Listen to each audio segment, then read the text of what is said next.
ஜெபம். எங்களை அதிகமாய் நேசித்து வழிநடத்தி வர அன்பின் தகப்பனே, இந்த காலை வேலைக்காக நன்றியோடு உம்மை துதிக்கிறோம், உம்மை ஸ்தோத்தரிக்கிறோம். கர்த்தாவே, கடந்த 2 மாதங்களாக நீர் எங்களோடு கூட இருந்து எங்களை வழிநடத்தினீர், எங்களை பாதுகாத்தீர், எங்களை ஆசீர்வதித்தீர். உமக்கு நன்றி செலுத்துகிறோம், உம்மை ஸ்தோத்தரிக்கிறோம். கர்த்தாவே, ஒவ்வொரு நாளும் ஆண்டவரே உம்முடைய கிருபை எங்களோடு கூட இருந்து எங்களை பாதுகாத்ததுக்காக நன்றி செலுத்துகிறோம். நாங்கள் செல்லும் இடங்களிலெல்லாம் உம்முடைய கிருபை எங்களோடு கூட கடந்து வந்த தயவுக்காய் நன்றி செலுத்துகிறோம். ஒவ்வொரு நாளும் நீர் எங்களை போஷித்த கிருபைக்காய் நன்றி செலுத்துகிறோம். ஒவ்வொரு நாளும் நீர் தந்த சுகத்துக்காக பலத்துக்காக ஆண்டவரே நன்றியோடு உம்மை துதிக்கிறோம் அப்பா, ஸ்தோத்தரிக்கிறோம். கர்த்தாவே, ஆமாண்டவரே, நீர் கொடுத்த எல்லா விதமான நன்மைகளுக்கும் கிருபைகளுக்கும் அப்பா நன்றியோடு உம்மை துதிக்கிறோம், ஸ்தோத்தரிக்கிறோம். இந்த அதிகால வேளையில் அப்பா ஆண்டவரே, இந்த 3வது மாதத்தின் முதல் நாள் காலையிலே அப்பா ஆலயத்தை தேடி ஓடி வந்திருக்கிற எங்கள் ஒவ்வொருவரையும் ஆண்டவரே நீர் கண்ணோக்கி பார்க்க வேண்டுமா நாங்கள் ஜெபிக்கிறோம் அப்பா. இந்த மாதத்தை உம்முடைய கரத்தில் நாங்கள் ஒப்பு கொடுக்கிறோம் சுவாமி. இந்த மாதம் எப்படி இருக்கும் என்று எங்களுக்கு தெரியாது கர்த்தாவே, ஆனால் ஆண்டவரே இந்த மாதம் முழுவதிலும் அப்பா உம்முடைய கிருபை, உம்முடைய வழி நடத்துதல், உம்முடைய பாதுகாப்பு ஆண்டவரே எங்களோடு கூட இருந்து கர்த்தாவே எங்களை நீர் வழி நடத்த வேண்டுமாய் ஜெபிக்கிறோம். விசேஷமாய் தகப்பனே, இந்த நாட்களிலே இந்த மாதத்தில் அப்பா நீர் இன்னும் அதிகமாய் கர்த்தாவே நீர் எங்களை பயன்படுத்த வேண்டுமாய், இன்னும் அதிகமாய் எங்களோடு கூட உறவாடி சுவாமி, இன்னும் அதிகமாய் உம்முடைய பாடுகளையும் உம்முடைய கிருபைகளையும் நாங்கள் உணர்ந்து கர்த்தாவே எங்களுடைய வாழ்க்கையில ஆண்டவர் நாங்கள் பயன் பெற்று கர்த்தாவே இன்னும் அதிகமாய் உம்முடைய பிள்ளைகளாய் நாங்கள் வாழ்வதற்கு கிருபையை தாரும். இந்த நாளிலே கொடுக்க போகிற செய்திக்காய் நன்றி செலுத்துகிறோம், கொடுக்க போகிற வாக்கு தத்தத்துக்காய் நன்றி செலுத்துகிறோம். இந்த வாக்கு தத்தம் இந்த மாதம் முழுவதிலும் ஆண்டவரே நீர் எங்களோடு கூட இருந்து செயலாற்றுவதற்காய் நன்றி செலுத்துகிறோம். இந்த ஆராதனையை உங்களுடைய கரத்திலே ஒப்பு கொடுக்கிறோம். பரிசுத்த ஆவியானவர் தாமே பொறுப்பேற்று வழி நடத்த வேண்டும் நாங்கள் ஜெபிக்கிறோம். துதி கன மகிமை உமக்கே செலுத்துகிறோம். இயேசு கிறிஸ்து மூலம் ஜெபிக்கிறோம் நல்ல பிதாவே, ஆமேன்.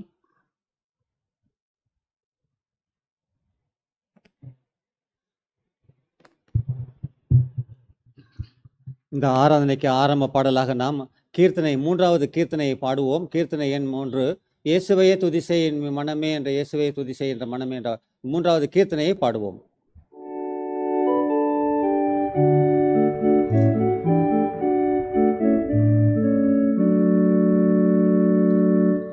இயேசுவையே துதிசை நீ மனமே, இயேசுவையே துதிசை, கிறிஸ்தேசுவையே துதிசை நீ மனமே, இயேசுவையே துதிசை. ஆசனுகாத பராபரவஸ்து, ஆசனுகாத பராபரவஸ்து, நேசகுமாரன் மெய்யான கிறிஸ்து, நேசகுமாரன் மெய்யான கிறிஸ்து, இயேசுவையே துதிசை நீ மனமே, இயேசுவையே துதிசை, கிறிஸ்தேசுவையே துதிசை நீ மனமே, இயேசுவையே துதிசை.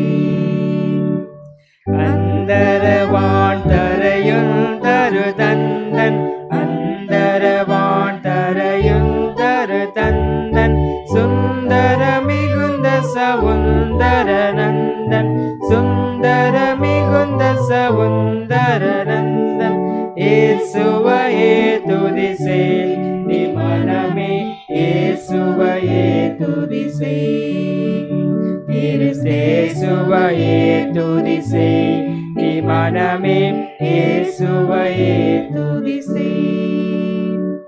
எண்ணின காரியம் யாவும் முகிக்க, எண்ணின காரியம் யாவும் முகிக்க, மண்ணிலும் விண்ணிலும் வாழ்ந்து சுகிக்க, மண்ணிலும் விண்ணிலும் வாழ்ந்து சுகிக்க, இயேசுவையே துதிசை நீ மனமே, இயேசுவையே துதிசை, கிறிஸ்தேசுவையே துதிசை நீ மனமே, இயேசுவையே துதிசை.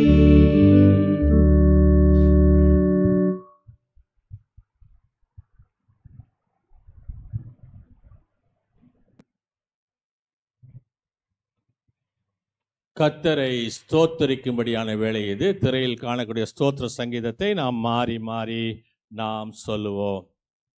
வானங்களில் கர்த்தரை துதியுங்கள், உன்னதங்களில் கர்த்தரை துதியுங்கள். அவர் தூதர்களை நீங்கள் யாவரும் கர்த்தரை துதியுங்கள், அவர் சேனைகளே நீங்கள் யாரும் கர்த்தரை துதியுங்கள். சூரிய சந்திரரே கர்த்தரை துதியுங்கள், பிரகாசமுள்ள சகல நட்சத்திரங்களே கர்த்தரை துதியுங்கள். வானாதி வானங்களே கர்த்தரை துதியுங்கள், வானங்களின் மேலுள்ள தண்ணீர்களே கர்த்தரை துதியுங்கள். பூமியில் கர்த்தரை துதியுங்கள், சகல ஆழங்களே அக்கினியே கல்மனையே அவர் சொல்படி பெருங்காற்றே கர்த்தரை துதியுங்கள். மலைகளே சகல குன்றுகளே கனிமரங்களே கர்த்தரை துதியுங்கள், காட்டு மிருகங்களே சகல நாட்டு மிருகங்களே ஊரும் பிராணிகளே இறகுள்ள பறவைகளே கர்த்தரை துதியுங்கள். பூமியின் ராஜாக்களே சகல ஜனங்களே கர்த்தரை துதியுங்கள், பிரபுக்களே பூமியின் சகல நியாயாதிபதிகளே கர்த்தரை துதியுங்கள். வாலிபர்களே கன்னிகைகளே கர்த்தரை துதியுங்கள், முதியோரே பிள்ளைகளே கர்த்தரை துதியுங்கள். பரிசுத்த ஸ்தலத்திலிருந்து கொண்டு கர்த்தரை துதியுங்கள், அவர் வல்லமை விளங்கும் ஆகாய வீரர்கள் கர்த்தரை துதியுங்கள். அவர் பராக்கிரம செயல்கள் நிமித்தம் கர்த்தரை துதியுங்கள், மாட்சிமையுள்ள அவர் மகத்துவ நிமித்தம் கர்த்தரை துதியுங்கள். எக்கால துணியோடே கர்த்தரை துதியுங்கள், வீணையோடும் சுரமண்டலத்தோடும் கர்த்தரை துதியுங்கள். தம்புரோடும் நடனத்தோடும் கர்த்தரை துதியுங்கள், யாழோடும் தீங்குழலோடும் கர்த்தரை துதியுங்கள். ஓசையுள்ள கைத்தாளத்தோடும் கர்த்தரை துதியுங்கள், பேரோசையுள்ள கைத்தாளங்களோடும் கர்த்தரை துதியுங்கள். சுவாசமுள்ள யாவும் கர்த்தரை துதிப்பதாக. அல்லேலூயா. நாம் அனைவரும் முழங்கால் படியிட்டு நமது பாவங்களை ஆண்டவராக இயேசு கிறிஸ்துவிடத்தில் அறிக்கை செய்வோம்.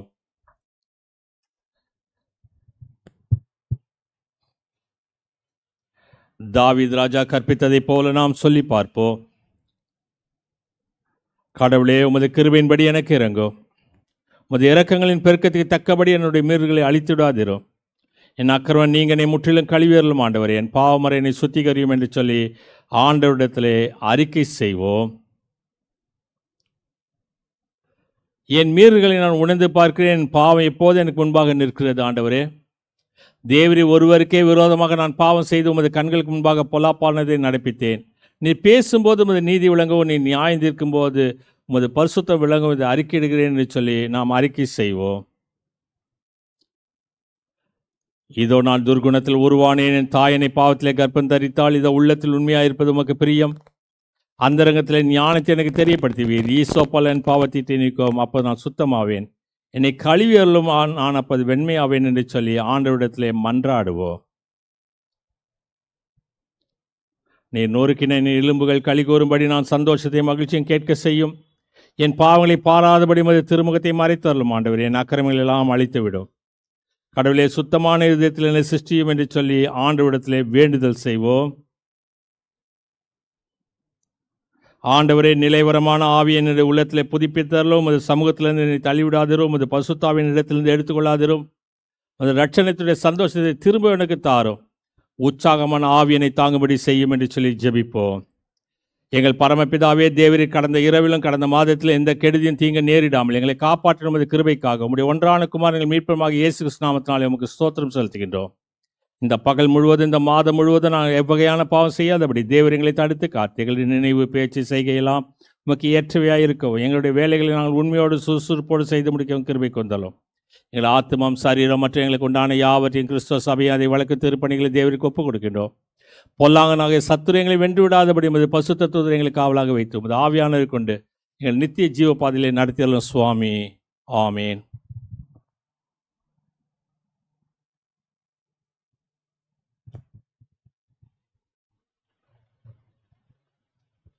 இந்த நாளிலே வாசிக்கப்படியாக தெரிந்து கொள்ளப்பட்ட சங்கீதம், அது ஞான சங்கீதம் புத்தகம் 40வது சங்கீதம். சங்கீதம் 40. கர்த்தருக்கு பொறுமையுடன் காத்திருந்தேன், அவர் என்னிடமாய் சாய்ந்து என் கூப்பிடுதலை கேட்டார். பயங்கரமான குழியிலும் உளையிலான சேற்றிலுமிருந்து என்னை தூக்கி எடுத்து என் கால்களை கண்மலையின் மேல் நிறுத்தி என் அடிகளை உறுதிப்படுத்தி நமது தேவனை துதிக்கும் புது பாட்டை அவர் என் வாயிலே கொடுத்தார். அநேகர் அதை கண்டு பயந்து கர்த்தரை நம்புவார்கள். அகங்காரிகளையும் பொய்யை சார்ந்திருக்கிறவர்களையும் நோக்காமல் கர்த்தரையே தன் நம்பிக்கையாய் வைக்கிற மனுஷன் பாக்கியவான். என் தேவனாகிய கர்த்தாவே, நீர் எங்கள் நிமித்தம் செய்த உம்முடைய அதிசயங்களும் உம்முடைய யோசனைகளும் அநேகமாயிருக்கிறது. ஒருவரும் அவைகளை உமக்கு விவரித்து சொல்ல முடியாது. நான் அவைகளை சொல்லி அறிவிக்க வேண்டுமானால் அவைகள் எண்ணிக்கைக்கு மேலானவைகள்.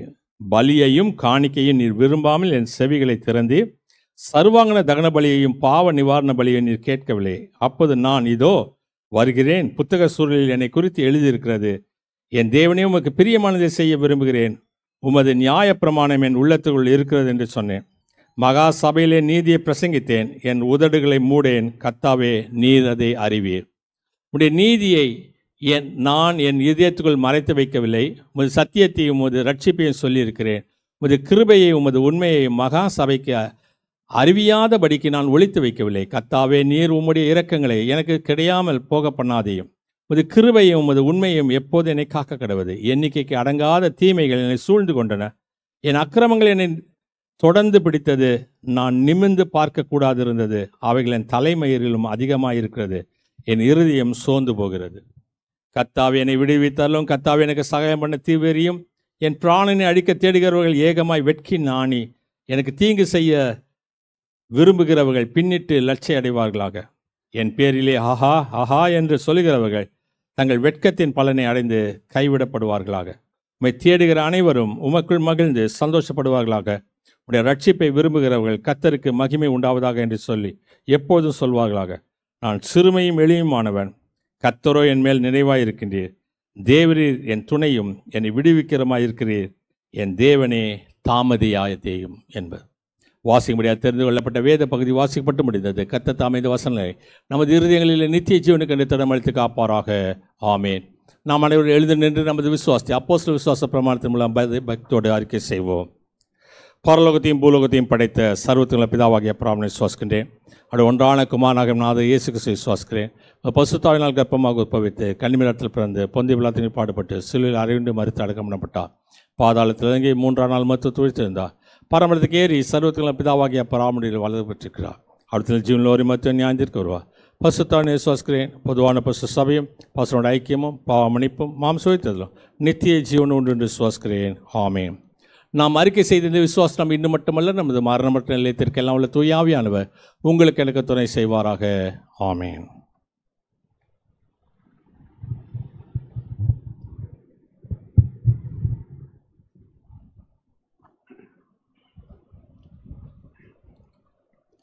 நாம் தொடர்ந்து ஆண்டோடைய நாம் மேம்படும்படியாகவும் அருளறைக்காக நம்மை ஆயத்தம் செய்து கொள்ளும்படியாகவும் ஞானப்பாடல் 265 முதல் 4 கவிகளை பாடுவோம். ஞானப்பாடல் 265. சேதமர யாவும் வர கர்த்தர் ஆதரிக்கிறார், காற்றடித்தும் கொந்தளித்தும் இயேசுவே நீ பற்றப்பார் என்ற 265வது ஞானப்பாடலின் முதல் 4 கவிகளை பாடுவோம்.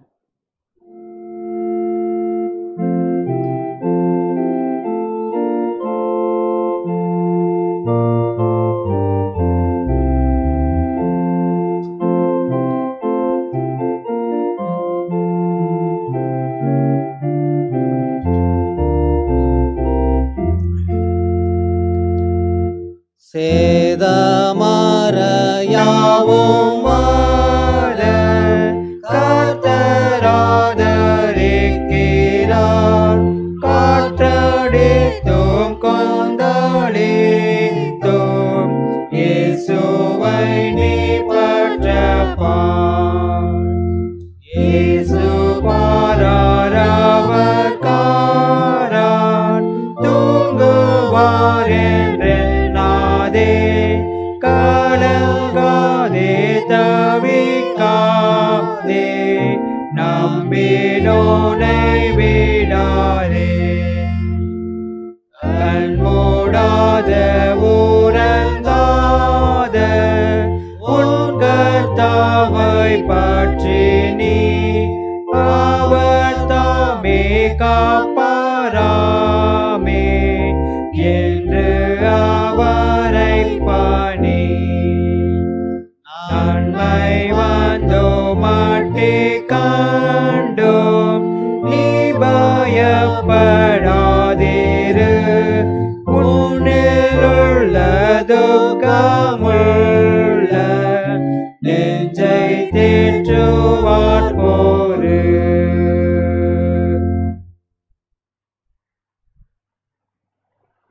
நம்முடைய பிதாவாகிய கடவுளிடத்திலிருந்தும் ஆண்டவராகிய இயேசு கிறிஸ்துவிடத்திலும் உங்களுக்கு கிருபையும் சமாதானம் உண்டாவதாக. ஆமேன். இந்த 3வது மாதத்தினுடைய அதிகாலை வேளையிலே கர்த்தர் நமக்கு கொடுக்கக்கூடிய ஒரு வாக்குத்தத்தம், அது ஏசாயா தீர்க்கதரிசன புத்தகம் 41வது அதிகாரம் 10ஆம் வசனம். ஏசாயா 41:10.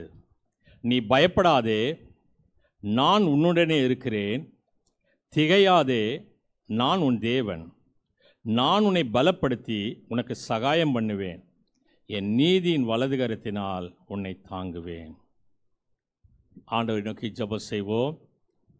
கிருபையும் இரக்கமுள்ள நல்ல ஆண்டவரே, இந்த அதிகாலை வேளையில் இந்த வாக்குத்தத்தத்தை நாங்கள் இன்று எங்களுக்கென்று சுதந்திரமாக்கிக் கொள்கின்றோம். இந்த வாக்குத்தத்தத்தின் மூலமாக வரக்கூடிய சகலவிதமான நன்மையான ஈவுகளும் எங்களுக்கும் எங்களுடைய குடும்பத்துக்கும் ஆசீர்வாதமாய் சேரட்டும். வாக்குத்தத்தங்களின் தேவன், வாக்கு மாறாதவர், வாக்கை நிறைவேற்றக்கூடியவர். இந்த வாக்கின் மூலமாக வரக்கூடிய சகலவிதமான நன்மையான ஈவுகளும் எங்களுக்கு ஆசீர்வாதமாக இந்த மாதம் முழுவதும் வழி நடத்தட்டும். வாரும் பரிசுத்த ஆவியானவரே, உம்மை விசுவாசிக்கிறவர்கள் நெஞ்சை நிரப்பி அதன் அன்பின் தீயை மூட்டிலும் பற்பல மொழிகள் மூலமாக பற்பல இனங்களை விசுவாச ஒருமைக்குள் குறிச்சதுக்கு தேவரே, எங்களுடைய பரிசுத்த வசனத்திலே பரிசுத்தமாக்கிய வசனமே சத்தியம் சுவாமி. ஆமேன். அன்பான விசுவாசிகளே, வாசி கேட்ட இந்த வாக்குத்தத்தம், என் நீதியின் வலது கரத்தினால் உன்னை தாங்குவேன்.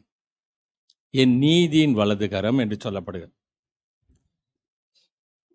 கரம், வலது கரம், என் கரம். இங்க தெள்ள தெளிவாய் ஆண்டவர் சொல்கிறார். கரம் அது பொதுவான வார்த்தை. இரண்டாவது வலது கரம், மூன்றாவது என் கரம். ஏன் இந்த வலது கரம் என்று சொல்கிறார்? நீதியின் வலது கரத்தினால் உன்னை தாங்குவேன் என்று சொல்லி ஏன் கர்த்தர் சொல்கிறார்? திருமணத்துல மணப்பெண்ண மணமகனுக்கு பெண்ணுடைய தகப்பனோ பெண்ணுடைய மாமனோ வலது கையை பிடிச்சி மணமகனுடைய கையில கொடுத்து செய்கிற ஒரு சம்பிரதாயம், ஒரு சடங்கு. அதனுடைய அர்த்தம் என்ன? அந்த பெண்ணை பார்த்து அவன் சொல்வது, நான் உனக்கு இனி துணையா இருக்கிறேன், இனி நீ அனாதை இல்லை, திக்கற்றவள் அல்ல, யாரும் இல்லாதவள் அல்ல, நான் உன்னோடு இருக்கிறேன், நீ கைவிடப்பட்டவள் என்று எண்ணாதே. ஆகவேதான் கரம் பிடித்து கொடுப்பது, வலது கரம் பிடித்து கொடுப்பது. அது கூட பார்த்தீங்கன்னா அந்த பெண் இருக்கிற இடத்துல இருந்து சும்மா அப்படி சைடில் தான் கொடுக்கும் கை. ஆண் தான் வளைந்து வந்து கொடுப்பார். அடுத்த முறை திருமணத்துக்கு போகும்போது அதை பாருங்க. இரண்டாவது காரியம் சொல்லுங்க, தாங்குவேன். தாங்குவேன். ஒரு கட்டடம் கட்டும்போது அடியில் ஒரு முட்டு கொடுப்பாங்க, ஸ்காஃபோல்ட். அந்த முட்டு கொடுப்பது கட்டடம் கட்டின பிறகு அதை எடுத்து விடுவார்கள், அது இருக்காது. கடவுள் அதே போல தாங்குவேன் என்று சொல்வது ஏதோ ஒரு காலகட்டத்தில் தாங்கிட்டு மற்ற நேரத்தில் விட்டுடுவாரு அப்படின்னு நினைக்க கூடாது. இது பர்மனன்ட் சொல்யூஷன். வெளியில் எங்கேயோ போய்கிட்டு இருக்கோம், காரோ பஸ்ஸோ டயர் பஞ்சர் ஆயிடுது. என்ன செய்வாங்கன்னா, ஒரு ஜாக்கி போட்டு அதை தூக்குவாங்க. அதில் வீலை மாற்றின பிறகு அந்த ஜாக்கியை பழையபடி இறக்கிடுவாங்க. அது மேனுவலாக இருக்கலாம், அது ஹைட்ராலிக்காக இருக்கலாம், இல்லைனா இப்போ உள்ள நியூ மாடலில் எலக்ட்ரிக்காக கூட இருக்கலாம். ஆனால் அது பர்மனன்ட் அல்ல. அதனால தான் uphold மை ரைட் ஹேண்ட், கர்த்தர் சொல்கிறார், என்னுடைய வலது கரத்தினால் உன்னை தாங்குவேன். uphold my right hand. தற்காலிகமாக அல்ல, நிரந்தரமாக நான் உன்னோடு கூட இருக்கின்றேன். என் நீதியின் வலது கரத்தினால் உன்னை தாங்குவேன். எப்படியெல்லாம் தாங்குவார்? ஒரு சில காரியங்களை குறித்து நாம் பார்ப்போம். முதலாவது காரியம், உபத்திரவத்தில் தாங்குவார். உபத்திரவம். இன்னைக்கு உபத்திரவம் இல்லாத மனுஷனே கிடையாது. எல்லாருக்கும் உபத்திரவம். சின்ன குழந்தைய எடுத்துக்கிட்டா அது சொல்லும், என்னை உபத்திரப்படுத்துறாங்க.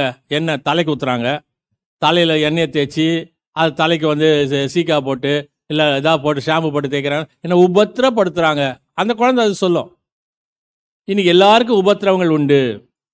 அப்போஸ்தலர் நடபடிகள் புத்தகம் 9வது அதிகாரத்தில் நாம் படிப்போம் என்று சொன்னால், அப்போஸ்தலனாகிய பவுல் சவுலா இருந்தபோது கிறிஸ்தவர்களை துன்பப்படுத்துவதற்காக நிருபங்களை கேட்டு வாங்கினான். நிருபனா லெட்டர்ஸ், கேட்டு வாங்கினான். தமஸ்கு செல்வதற்கு நிருபங்கள் வாங்கப்பட்டது. எப்படிப்பட்ட துன்புறுத்தல் இருக்கும் என்ற அச்சம், அங்கலாய்ப்பு மக்கள் மத்தியில் இருந்தது. ஒரு பெரிய ஆளு லெட்டர்ஸ் வாங்குறான், வரப்போறான், கிறிஸ்தவர்களை துன்பப்படுத்த போறான், அவன் வைராக்கியமுள்ள ஒரு யூதன் என்ன செய்வது? அப்போ அவங்க எல்லாம் என்ன செஞ்சிருப்பாங்கன்னா, நிச்சயமா கடவுளை நோக்கி கூப்பிட்டு இருக்க வேண்டும். எப்படி பழைய ஏற்பாட்டு புத்தகத்துல இந்த இஸ்ரவேல் ஜனங்கள் கடவுளை நோக்கி கூப்பிட்டார்களோ அதை போல இவர்கள் கூப்பிட்டு இருக்க வேண்டும். தமஸ்கு வீதியில இந்த சவுல் சந்திக்கப்படுகிறான். சந்திக்கப்பட்ட உடனே அவன் கேட்ட முதல் கேள்வி, ஆண்டவரே நீ யார்? ஆண்டவரே who are you? யார் நீர்? அதுக்கு ஆண்டவர் சொல்றது, நீ துன்பப்படுத்துகிற கிறிஸ்து நானே. நானா தான் கேட்டிருப்பேன், ஆண்டவரை எப்போ நான் உங்களை துன்பப்படுத்தினேன்? எப்போ நான் உங்களுக்கு பிரச்சனை பண்ணேன்? நான் எப்போ உங்களுடைய காரியத்தை நான் செய்தேன்? ஆனா ஆண்டவர் சொல்கிறார், நீ கிறிஸ்தவர்களை துன்பப்படுத்துகிறாய் என்று சொல்கிறாயே, கிறிஸ்தவர்கள் அல்ல, அவளுக்குள்ள இருக்கக்கூடிய என்னை நீ துன்பப்படுத்துகின்றாய். நீ துன்பப்படுத்துவதாக எண்ணிக்கொண்டிருப்பது அவர்களை அல்ல, என்னை. காரணம், நான் அவர்கள் பட்சத்தில் இருக்கிறேன். அருமையான தேவ ஜனமே, உபத்திரவத்தில் உன்னை தாங்குவார். அப்போஸ்தலர்களின் புத்தகம் 16வது அதிகாரத்தை வாசித்தா, பவுல் ஷீலா என்று சொல்லக்கூடிய 2 பேர் இயேசுவின் நிமித்தம் சுவிசேஷத்தை சொல்லி சிறைச்சாலையில் போடப்படுகின்றார்கள். சிறைச்சாலையில் போடும்போது அவளுக்கு ஒரு புது அனுபவம் வருகிறது. ஏன் என்று சொன்னால், அந்த சிறைச்சாலையினுடைய கதவுகள் உடைக்கப்படுகிறது. இவங்க உடைக்கல, இவங்க கால்கள் தொழுமரத்தில் மாட்டப்பட்டிருக்கிறது, ஆனால் உடைக்கப்படுகிறது. அப்போஸ்தலர் நடவடிக்கைகளின் புத்தகம் 12வது அதிகாரத்தை வாசித்தா இன்னொரு சம்பவம் சொல்லப்படுகிறது. பொழுது விடிஞ்சா பேதுருடைய தலை அவர்கிட்ட இல்ல. கிறிஸ்தவர்களை துன்பப்படுத்துவது அவளுக்கு மகிழ்ச்சியா இருந்தது என்று சொல்லப்படுகிறது. இப்படிப்பட்ட மகிழ்ச்சியான சூழ்நிலையில பேதுருவை சிறைச்சாலையில் வைத்திருக்கிறார்கள். இந்த சிறைச்சாலையில் வைத்திருக்கும் போது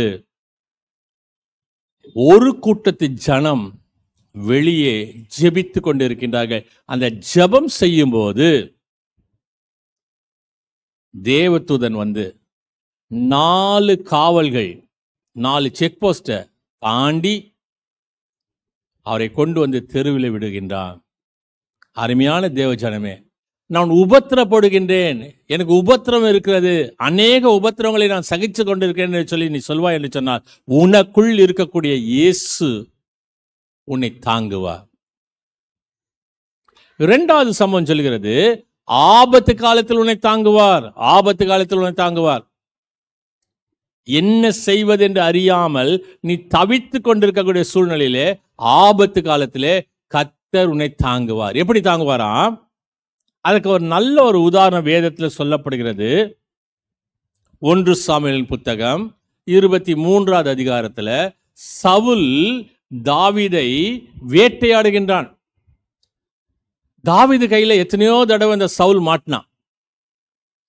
ஆனா தாவீது அவனை ஒரு முறை கூட கொன்று போடவில்லை. ஒவ்வொரு தடவையும் போய் வான் பண்ணுவான், பார் இது உன் துணி தானே, உன் சால்வை தானே, நேற்று ராத்திரி இதை நான் எடுத்த அவங்ககிட்ட இருந்து, அந்த அளவுக்கு அவன் மெய்காப்பாளர்கள் இருக்கிறாங்க, நீயும் நல்லா உறங்கிட்டு இருக்க, ஆனா கர்த்தர் அபிஷேகம் பண்ணவன நான் ஒன்றும் செய்ய மாட்டேன் என்று சொல்கின்றான். இந்த சூழ்நிலையில கடைசியா ஒரு முறையில இந்த தாவீதை சவுல் சூழ்ந்து வளைந்து கொண்டான். என்ன பாஷையில சொல்லணும்னா சுத்து போட்டுட்டாங்க. தப்பிக்க முடியாது, எந்த வழியும் தப்பிக்க முடியாது. இந்த சுத்து போடுறது 2 பேர் சுத்து போடுவாங்க. ஒன்று போலீஸ், நீ தப்பிக்க முடியாத அளவுக்கு உனக்கு சுத்தி போடுவாங்க. 2வது ரவுடிஸ்.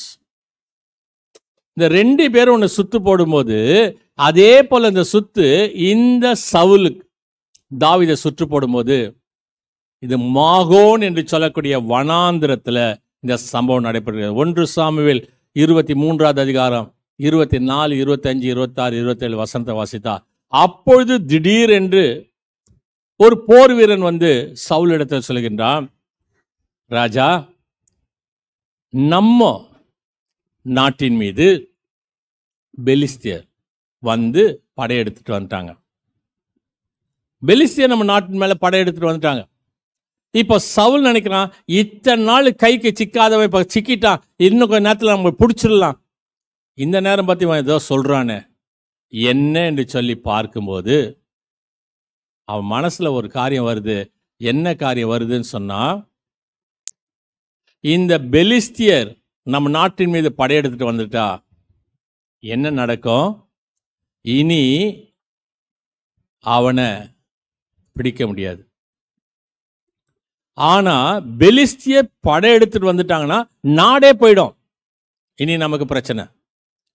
ஆகவேதான் தாவீது நிச்சயமாய் கடவுளை நோக்கி கூப்பிட்டு இருக்க வேண்டும். ஆண்டவரே, இப்படிப்பட்ட ஒரு சூழ்நிலை இருக்கு, நான் என்ன செய்ய வேண்டும்?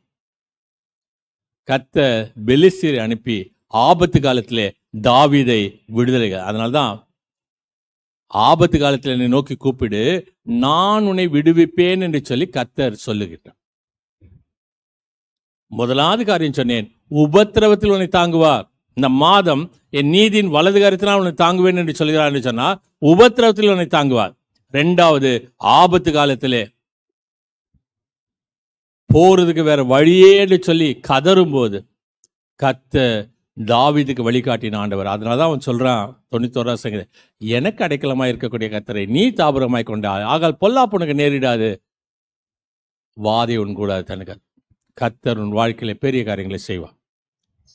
மூன்றாவது காரியம் சொல்லுகிறது, என்ன செய்வாராம் கர்த்தர்?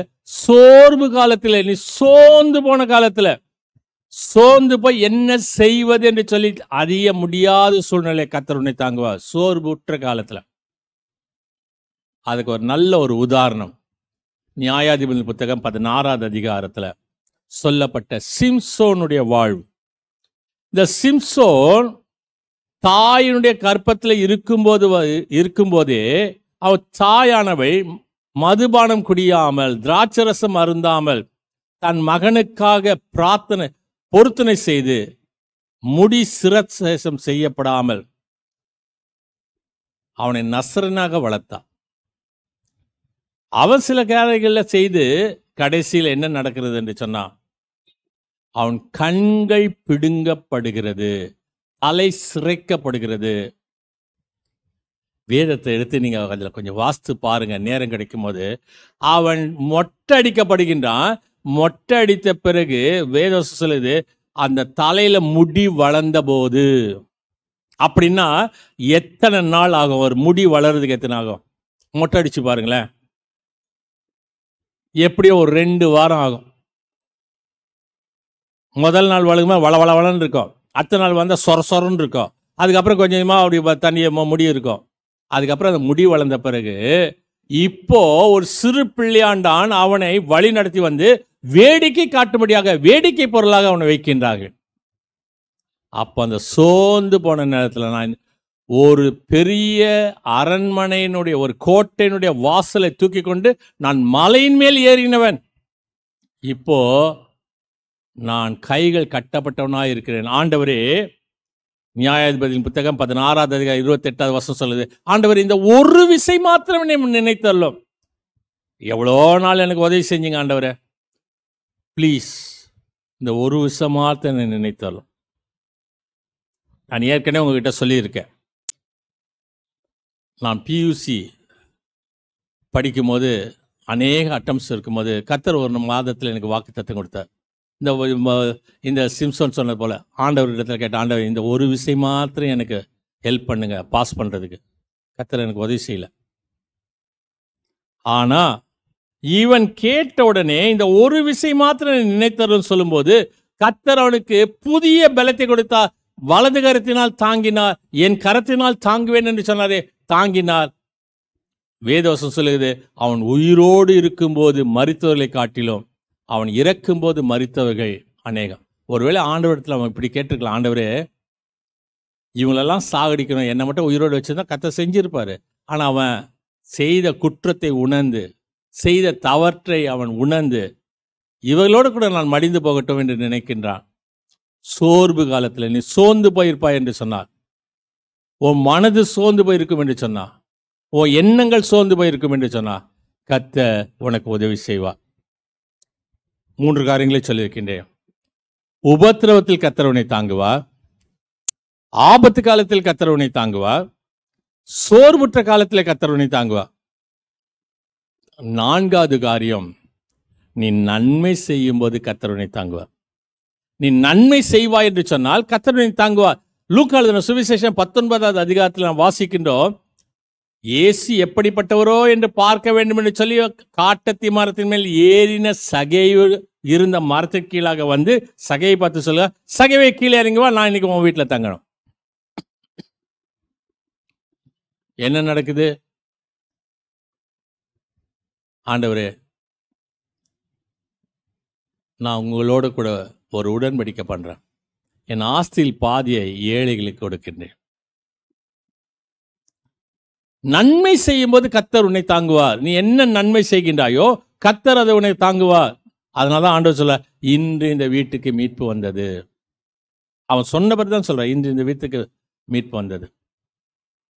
இன்னொரு காரியம் சொல்லுகிறது, மத்தேயு எழுதின சுவிசேஷம் 25வது அதிகாரம் 35, 36, 40 எல்லாம் பார்த்தா ஆண்டவர் சொல்லுவார், நான் வியாதியா இருந்தேன், நான் காவலில் இருந்தேன், நான் நிர்வாணமாக இருந்தேன், உணவு இல்லாமல் இருந்தேன், நீங்கள் எனக்கு கொடுக்கல. இவங்க கேட்பாங்க, எப்போ ஆண்டவரே நீங்க என்கிட்ட வந்து கேட்டீங்க? இந்த சிறியில் ஒருவனுக்கு எதை செய்தீர்களோ அதை எனக்கு செய்தீர்கள். மற்றவங்க சொல்லுவாங்க, ஆண்டவர் எப்போ நாங்கள் உங்களுக்கு செஞ்சோம், நீங்க எங்களை வந்து பாராட்டுறீங்களே. இந்த சிறியல் ஒருவருக்கு எதை செய்தீர்களோ அது எனக்கு செய்தீர்கள். அப்படியா? உபத்திரவத்தில் கர்த்தர் உன்னை தாங்கக்கூடியவர். நன்மை செய்யும் போது கர்த்தர் உன்னை தாங்குவார். தேவனுடைய பிள்ளைகளுக்கு, விசுவாசின் வீட்டாருக்கு இந்த சிறியல் ஒருவருக்கு உதவி செய்யும் போது பிதாவினால் ஆசீர்வதிக்கப்பட்டவளே என்று சொல்லி கர்த்தர் சொல்லுவார்.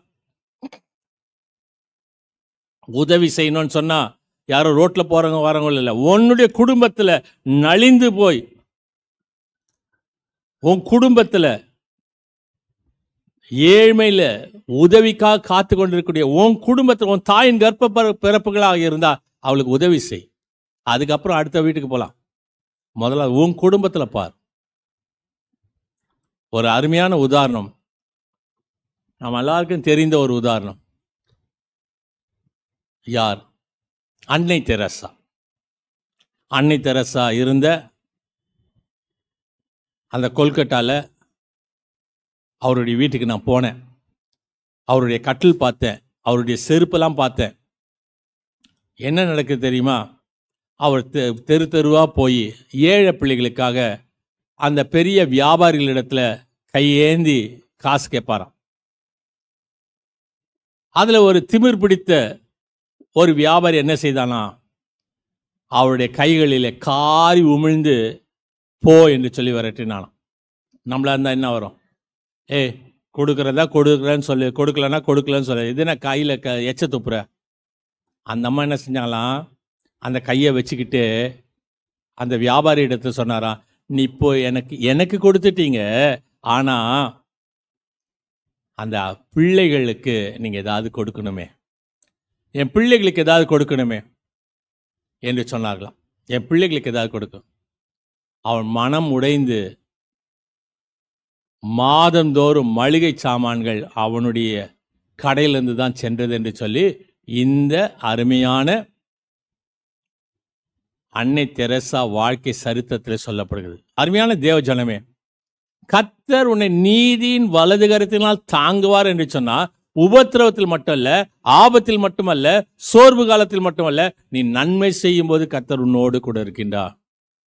இந்த மாதம் நீ நன்மை செய்யக்கூடிய மாதமாக, கர்த்தர் என்னை தாங்குவதைப் போல நான் மற்றவர்களை தாங்கி நடத்த வேண்டும் என்று சொல்லக்கூடிய எண்ணத்திலே நாம் வாழ வளர கர்த்தர் இந்த மாதத்துடைய இந்த வாக்குத்தத்தத்தை நமக்கு ஆசீர்வதித்து தருவாராக. ஆமென். ஆண்டவரை நோக்கி நாம் ஜெபம் செய்வோம். கிருபை இரக்கமுள்ள நல்ல ஆண்டவரே, ஆசீர்வதிக்கூடியவரே, உபத்திரவத்துல, ஆபத்துல, சோர்வு நேரங்களில் எங்களை தாங்கின ஆண்டவராக உமது கிருபை விசேஷமாக நாங்கள் நன்மை செய்யும் போது தாங்குகின்றீர் என்று சொல்லக்கூடிய இந்த வார்த்தைக்காக நன்றி செலுத்துகிறோம். என் நீதியின் வலது கரத்தினால் உன்னை தாங்குவேன், பயப்படாதே என்று சொல்லி எங்களை ஆறுதல் படுத்தக்கூடிய உமது வார்த்தைகளுக்காக நன்றி செலுத்துவோம். துதி ஸ்தோத்திரம் கனமகிமை செலுத்துகிறோம். இயேசு கிறிஸ்து நாமத்தை வேண்டிக் கொள்கிறோம் சுவாமி. ஆமென். நம்முடைய ஆண்டவராக இயேசு கிறிஸ்துவின் கிருபையும் பிதாவாக தேவன் அன்பும் பரிசுத்தாவின் ஐக்கியம் ஆசீர்வாதம் வழி நடத்தலாம் சதா காலத்திலும் உங்கள் அனைவரோடும் இன்று என்று இருப்பதாக. ஆமென்.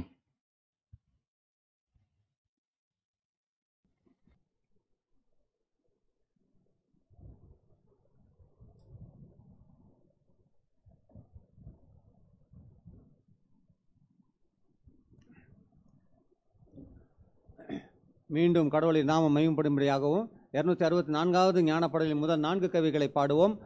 பாடும்பொழுது நம்மையும் நம்முடைய காணிக்கையும் ஆண்டவருக்கு என்று படைப்போமாக. 264வது ஞானப்பாடல். கர்த்தாவை நம்புவாரை ஓர்காலம் கைவிடார், பொல்லாரின் சீருமாரை வீணாக்கி போடுவார். சன்மார்க்கரை பலத்த கையால் தயாபரர், ரட்சித்து தாட்சி அற்றவர், அன்பாய் விசாரிப்பார் என்ற 264வது ஞானப்பாடலின் முதல் 4 கவிகளை பாடுவோம்.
படைத்தவருடைய காணிக்கைகளுக்காக நாம் ஆண்டவரை நோக்கி நாம் ஜெபம் செய்வோம். கிருபை இரக்கமுள்ள நல்ல ஆண்டவரே, எங்களை வலது கரத்தினால் உமது கரத்தினால் எங்களை தாங்கக்கூடியவரே, சோர்வு நேரத்தில் தாங்கக்கூடிய ஆண்டவராக உமக்கு, நன்மை செய்யும்போது தாங்கக்கூடிய உமக்கு, ஆண்டவராக நீதாமே ஆபத்திலே எங்களை தாங்கக்கூடிய உமக்கு நாங்கள் கொடான கொடி நன்றிகளை ஏறெடுக்கின்றோம். எல்லாவற்றுக்கும் மேலாக இந்த அதிகாலை வேளையில் உமக்கென்று நாங்கள் படைப்பதிலே மகிழ்ச்சி அடைகின்றோம். ஆண்டவரை நீதாம் இந்த காணிக்கைகளை அங்கீகரித்து படைத்தவருடைய அருமையான மக்களுடைய இருதயத்துடைய விருப்பங்களை ஏற்றுக்கொண்டு ஆசுவத்து வழிநடத்தணுமாகலாம். அது இயேசு கிறிஸ்துவின் பாதம் கெஞ்ச முண்டாடுகிறோம் சுவாமி, ஆமேன். தொடர்ந்து நாம் ஆண்டவரை நோக்கி நாம் ஜெபம் செய்வோம். சர்வ வல்லமை உள்ள நித்திய பராபரனே, இந்நாள் வரைக்கும் எங்களை சுகமாய் நடத்தி வந்த எங்கள் பரமபிதாவாகிய கர்த்தாவே, இந்த நாளில் இந்த மாதத்தில் உமது மிகுந்த வல்லமையினால் எங்களை காப்பாற்றி நாங்கள் யாதொரு பாவத்துக்கு உட்படாமலும் சோதனைக்கு உட்படாமலும் எவ்விதமான மோசத்தில் அகப்படாமலும் உமது பார்வைக்கு நீதியாக இருக்கிறது எப்போதும் செய்கிறதுக்கு எங்களுக்கு உதவி செய்தலும். எல்லாவற்றுக்கும் மேலாக ஆண்டவராக நீர்தாமே விசேஷமாக இந்த மாதத்தில் தேர்வு எழுதக்கூடிய எங்களுடைய பிள்ளைகளுக்காக நாங்கள் வேண்டிக் கொள்கின்றோம். ஆண்டவராக நீர்தாமே தேர்வை நல்ல முறையில் செய்து ஆண்டவராக உண்மை அறிந்திருக்கிறபடினால் அந்த பிள்ளைகளை உயர்ந்த ஸ்தலத்தில் உயர்த்தி வைக்க வேண்டுமாய் கேட்கின்றோம். பெற்றோருடைய கனவுகளை நினைவாக்க வேண்டுமாய் கேட்கின்றோம். எல்லாவற்றுக்கும் மேலாக சீதோஷ நிலைகளை எங்களுக்கு சாதகமாய் மாற்றித்தாரும். வானத்திலும் பூமியிலும் உள்ளவற்றை ஆண்டு நடத்தி வரக்கூடிய பரமபிதாவே, தேவரீர் எங்கள் ஆத்ம வாழ்க்கைக்கும் உலக வாழ்க்கைக்கும் தேவையானவற்றை இதுவரையிலும் அளித்து வந்ததைப் போல இனியும் அளித்து வாரும். விசேஷமாக இந்த லெந்து காலத்திலே ஆண்டவரால் நீதாமே உறுதியான விசுவாசம் உள்ளவர்களாய் விளங்க உமது அருளை எங்களுக்கு தாரும். நோயால் வருந்துவோருக்கு நற்சுகத்தை அளித்தருளும். துன்பப்படுவோரை ஆற்றி தேற்றும். முதியோருடைய உள்ளத்தை நீர் அருளும் சமாதானத்தால் நிரப்பியருளும். தங்களுடைய ஆத்ம வாழ்க்கையை பற்றி அக்கறை இல்லாதவர்களை எச்சரித்தருளும். உறுதியான விசுவாசம் இல்லாதவர்களுக்கு புத்துயிர் அளித்தருளும். தங்களுடைய பாவங்களுக்காக மனம் வருந்துவோரை மன்னித்து ஏற்றுக்கொண்டு நாங்கள் எல்லோரும் உமது திருநாமத்தை மகிமைப்படுத்துவர்களாக வாழ எங்களுக்கு உதவி செய்யலாம். பரிசுத்த கடவுளே, பரமபிதாவே, நாங்கள் எங்கள் ஆண்டவர் மீட்புமாக இயேசு கிறிஸ்துவை உறுதியாக விசுவாசிக்கவும் பாவம் செய்ய சோதிக்கப்படும் போது நீதி நிமித்தம் துன்பப்படும் போதும் உமது சமய சகாயத்தில் திடமான நம்பிக்கை வைக்கவும் தேவரி எல்லா மக்களிடம் முக்கியமாக எங்களை சுற்றிலும் வசித்து வரக்கூடிய மக்களிடம் உண்மையான அன்பு கொள்ளவும் பரிசுத்தமான வாழ்க்கை நடத்தி அதன் மூலமாக எங்களுடைய உமது திருநாமம் மகிமைப்படுமாறு உமது திருச்சித்தத்தை நிறைவேற்றி எங்களுக்கு அருள் புரிய வேண்டும் என்று எங்கள் ஒன்றான இரட்சகராகிய இயேசு கிறிஸ்து மூலமாய் வேண்டிக் கொள்கிறோம் சுவாமி. ஆமீன். பரமண்டலுக்கு எங்கள் பிதாவே, நாமம் பரிசுத்தப்படுவதாக, ராஜ்யம் வருவதாக, பிரசித்தம் பரமண்டலில் செய்யப்படுவது போல பூமியிலையும் செய்யப்படுவதாக. அன்றில் அப்பத்தின் தாரும் என் கடனாளிக்கு நாம் அளிக்கிறது போல நிற்பாட்டிலும் மன்னியும் எங்கள் சோதனைக்கு பிரவேசிக்கப்படாதரும் தீர்ந்து ரட்சித்துக் கொள்ளும். ராஜ்யம் வல்ல மகிமை என்று நிற்க முடியல சுவாமி. ஆமீன். கர்த்தரானவர் உங்களோடு இருப்பாராக. அவர் உமதாவியோடும் இருப்பார். கர்த்தரானவர் உன்னை ஆசீர்வதித்து உன்னை காப்பாராக. கர்த்தரானவர் தமது திருமுகத்தை உன்னில் பிரகாசிக்க செய்து உன்னிடம் கிருபை உள்ளவராயிருப்பாராக. கர்த்தரானவர் தமது திருமுகத்தை உனக்கு பிரசன்னமாக்கி உனக்கு சமாதானம் தந்தழுவாராக.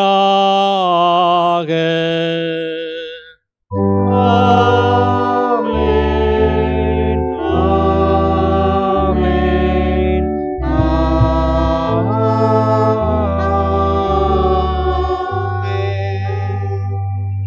இந்த ஆராதனைக்கு நிறைவாக நாம் 34வது ஞானப்படலின் 10வது கவியை பாடுவோம். ஞானப்படல் 34 10வது கவி. நான் இயேசு நாமத்தில் தினம் எழுந்திருந்து நான் இயேசு நாமத்தின் வேலைக்குள் புகுந்து நான் இயேசு நாமத்தில் எப்போதும் யாவையும் துவக்கிக் கொள்ளவும் முடித்து போடவும் என்ற 10வது கவியை பாடுவோம்.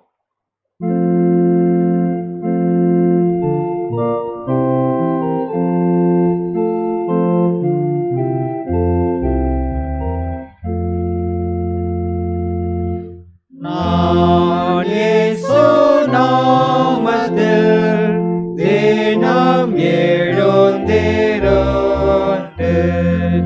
நான் இயேசு நாமத்தில் என் வேலைக்குள் புகுந்து நான் இயேசு நாமத்தில் எப்போதும் யாவையும் துவக்கிக் கொள்ளவும் முடித்து போடவும்.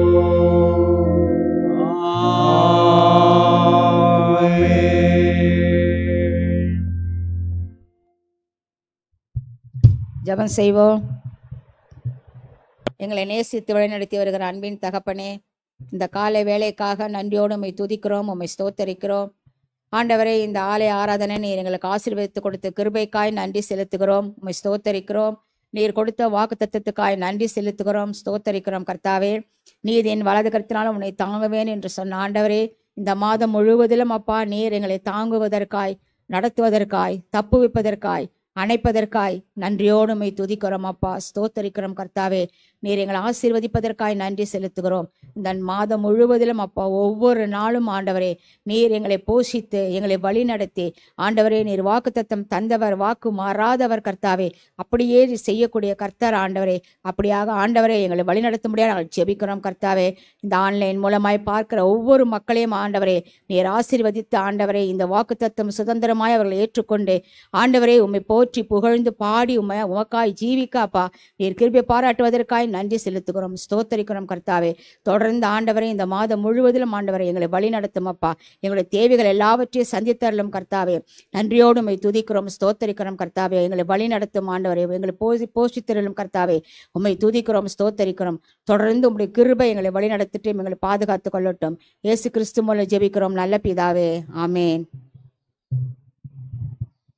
என் ஆத்மாவே கர்த்தரை ஸ்தோத்திரி, என் முழுவலுமே பரிசுத்த நாமத்தை தோத்திரி. என் ஆத்மாவே கர்த்தரை ஸ்தோத்திரி, கர்த்தர் செய்த சகல வரமருவாதிரு. ஆமேன். கர்த்தர் உங்கள் போக்கை உங்கள் வரத்தையும் இது முதல் கொண்டு என்னென்னைக்கு ஆஸ்வத்து காப்பாராக. ஆமேன். சுவாமி கிருபையாயிரும், கிறிஸ்துவே கிருபையாயிரும், சுவாமி கிருபையாயிரும். ஆமேன். பராபனுக்கு ஸ்தோத்திரம்.